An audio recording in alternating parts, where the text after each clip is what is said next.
এই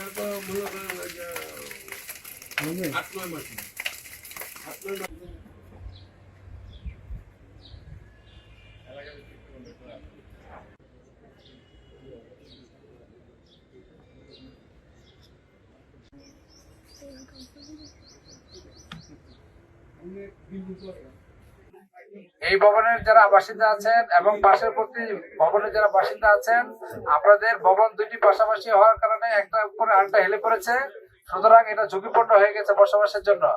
আপনারা অবিলম্বে বাসা দুটি খালি করে দিবেন। 8 মাস ধরে বিল্ডিংটা এই অবস্থা, দেখেন নাই নিজের জীবনের তো মানুষ মায়া করে।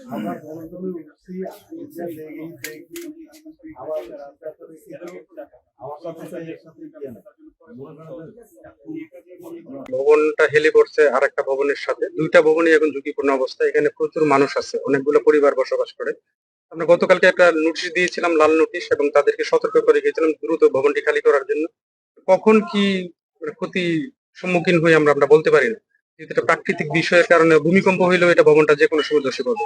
জন্য আমরা আজকে সবাই ম্যাজিস্ট্রেট সহ আমাদের পিডব্লিউডি টিম, ইঞ্জিনিয়ারিং টিম, তারপর ফায়ার সার্ভিস সবাই আমরা এসেছি। আমরা আজকে সিদ্ধান্ত যে আজকের মধ্যে ওনারা সবাই সরে যাবে, এই ভবন থেকে সরে যাবে। তবে মালামাল সরানোর জন্য আমরা হয়তো কালকে পর্যন্ত সময় দেবো।